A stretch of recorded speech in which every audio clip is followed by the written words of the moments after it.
IIT జేఈలో మంచి rank రానటువంటి విద్యార్థులకు బెస్ట్ ఆప్షన్ సిఎస్ఈఎంఏ కోర్సులు అడ్మిషన్స్ జరుగుతున్నవి. అందరూ మాట్లాడుకుంటున్నటువంటి మాట ఇప్పుడు సరే ప్రాణాలు అయితే పోయినాయి, కానీ ఒకవేళ ప్రాణాలు పోయిన తర్వాత ఇప్పుడు అందరు మాట్లాడుకుంటుంది ఏంటంటే అసలు ఇన్సూరెన్స్ ఏమొస్తుంది,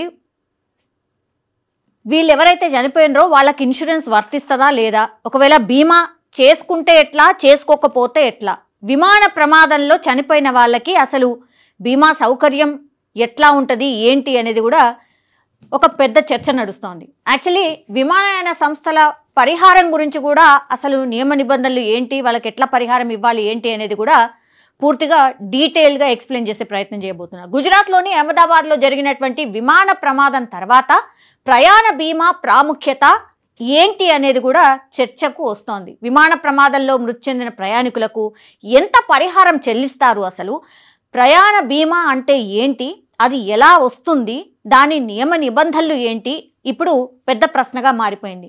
ప్రయాణ బీమా నుండి ఒక వ్యక్తి ఎంత ప్రయోజనం పొందుతారో తెలుసుకోవడం ఇప్పుడు చాలా చాలా ముఖ్యం.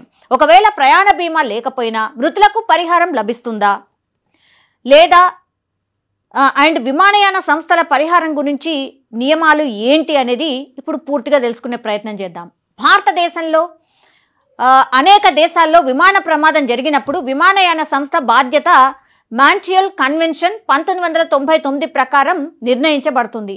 ఈ అంతర్జాతీయ నియమ ప్రకారం ప్రమాదానికి ఎవరు కారణమైనా చనిపోయిన ప్రతి ప్రయాణికుడి కుటుంబానికి విమానయాన సంస్థ కనీసం 1.4 కోట్ల పరిహారం చెల్లించాలి.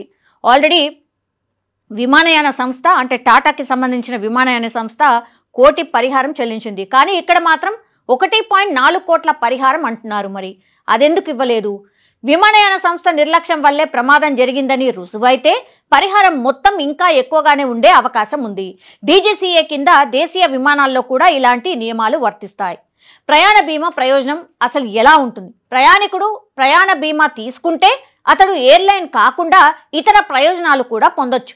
ఈ ప్రయాణ బీమా కింద ప్రమాదవశాత్తు మరణానికి 25 లక్షల నుంచి 1 కోటి వరకు కవర్, వైద్య అత్యవసర ఆసుపత్రి ఖర్చులపై క్లెయిమ్, సామాను కోల్పోవడం లేదా విమాన రద్దుపై క్లెయిమ్, 10 లక్షల వరకు వైకల్యానికి కవర్ ప్రయోజనం ఉంటుంది. కొన్ని పాలసీల్లో రోజువారీ హాస్పిటల్ నగదు ప్రయోజనం కూడా ఉంటుంది. అయితే ఇక్కడ గమనించాల్సిన విషయం ఏంటంటే మీరు విమాన ప్రయాణానికి ముందు బీమాను యాక్టివేట్ చేసుకుంటూనే అది చెల్లుతుందని గుర్తించాలి. ఇప్పుడు national, international as well as domestic flights. So flight ఎక్కుతున్నామంటేనే మీకు ఏ బీమా ఉండాలి, అసలు బీమా ఉండాలా లేదా అనేది ఇప్పుడు క్లియర్ కట్గా అర్థమవుతుంది. ఖచ్చితంగా మీకు బీమా ఉంటేనే ఇప్పుడు నేను చెప్పినటువంటివన్నీ కూడా వర్తిస్తాయి. వెరీ కామన్ అయిపోయింది. ఇప్పుడు చాలా మంది ఫ్లైట్లలో టైం సేవ్ అవుతుందని చెప్పి ఫ్లైట్లలో జర్నీ చేస్తున్నారు. అట్లాంటప్పుడు బీమా అనేది మస్ట్, ఇన్సూరెన్స్ అనేది మస్ట్. లేకపోతే మనం ఒకవేళ సరే చనిపోయినరు, ఈ ఇన్సిడెంట్లో మాత్రం చాలా మంది చనిపోయినరు, చనిపోయిన వాళ్ళకు ఎట్లాంటివి వస్తాయి అనేది ఒక ఎత్తు అయితే, ఒకవేళ బతుకుంటే ఇప్పుడు మిరాకిల్ ఈయనొక్కైనా బతికిపోయిండు, ఇప్పుడు ఈయనకు బీమా ఉంటే నేను చెప్పినట్టుగా ఇవన్నీ కూడా వర్తిస్తాయి. ఆసుపత్రి ఖర్చులు కానీ, మీకు అంటే ఏమేం ఖర్చులు అవుతాయో మీకు ట్రీట్మెంట్కి అయ్యే ఖర్చులు కానీ అవన్నీ కూడా ఈ బీమాలో కవర్ అవుతాయి. ఒకవేళ ఈ మిరాకిల్ పర్సన్ ఎవరైతే బతుకున్నాడో ఆయన ఒకవేళ బీమా తీసుకొని ఉంటే ఇదంతా కూడా కవర్ అవుతుంది. అండ్ ఎవరైతే చనిపోయినరో వాళ్లకు నేను ఇంతకు ముందు చెప్పినట్టుగా బీమా తీసుకొని ఉంటే 25 లక్షల నుంచి 1 కోటి రూపాయలు, అట్లాగే సామాను ఎట్లాగో మొత్తం క్రాష్ అయిపోయింది కాబట్టి ఆ సామాను కింద ఎంతో రుసుము వస్తుంది. 10 లక్షల వరకు వైకల్యానికి, ఒకవేళ మీకు నిజంగానే వైకల్యం కాలో చేతో ఇట్లాంటి ఏమన్నా వస్తే 10 లక్షల వరకు కవర్ అవుతుంది. కొన్ని పాలసీల్లో అయితే అసలు రోజువారీ ఖర్చులు కూడా చెల్లిస్తుంది. సో బీమా తీసుకుంటే ఇన్ని ప్రయోజనాలు ఉన్నాయి. బీమా ఎంత ఇంపార్టెంట్ అనేది మనం దీని ద్వారా తెలుసుకోవచ్చు. ఒకవేళ బీమా లేకపోతే ఏమవుతుంది? మాంట్రియల్ కన్వెన్షన్ ప్రకారం ఆఫీస్ ట్రిప్లో ఉన్నప్పటికీ ఎయిర్లైన్ నుండి పరిహారం పొందుతారు. దీనికోసం కంపెనీ గ్రూప్ ఇన్సూరెన్స్ పాలసీ నుండి ప్రయోజనం పొందొచ్చు. మీరు కంపెనీ తరఫు నుంచి మీరు జర్నీ చేస్తున్నారు, బీమా లేదు మీకు, అప్పుడు మీకు ఏం చేస్తారు? ఆఫీస్ ట్రిప్లో ఉన్నప్పటికీ కూడా ఎయిర్లైన్ నుండి పరిహారం పొందుతారు. ఎయిర్లైన్కి సంబంధించిన పరిహారం మాత్రమే మీరు పొందుతారు. Credit card, travel insurance. ఇప్పుడు credit cards very very common అయిపోయినాయి, అందరికీ నార్మల్గా క్రెడిట్ కార్డ్స్ అయిపోయినాయి కాబట్టి వాటికి సంబంధించిన ట్రావెల్ ఇన్సూరెన్స్ ఏంటి, టికెట్ అదే కార్డుపై బుక్ చేయబడిందో లేదో చెక్ చేయాలి. టూర్ ఆపరేటర్ లేదా గ్రూప్ టూర్ ద్వారా ప్రయాణించినట్టయితే గ్రూప్ ఇన్సూరెన్స్ సహాయపడుతుంది. సో ఇవన్నీ కూడా మనం ఖచ్చితంగా తెలుసుకోవాలి. ఎందుకంటే ఇప్పుడు flight journey very very common అయిపోయింది. ఇవన్నీ కూడా ఉన్నాయని అసలు ఎంతమందికి తెలుసు అనేది కూడా ప్రశ్నార్థకమే. సో ఇవన్నీ ఉన్నాయి. సో ఇవన్నీ తెలుసుకోవాల్సిందే ఎవరైనా సరే. ప్రయాణ బీమా ఖర్చు ఎంత? ప్రయాణ బీమా ఖర్చు మీ ప్రయాణ వ్యవధి కావచ్చు, గమ్యస్థానం కావచ్చు, వయస్సుపై ఆధారపడి ఉంటుంది. దేశీయ ప్రయాణానికి రోజుకు 30 నుంచి 100 ఖర్చు ఉంటుంది. వారం రోజుల పర్యటనకు 100 నుంచి 500 చెల్లించాలి.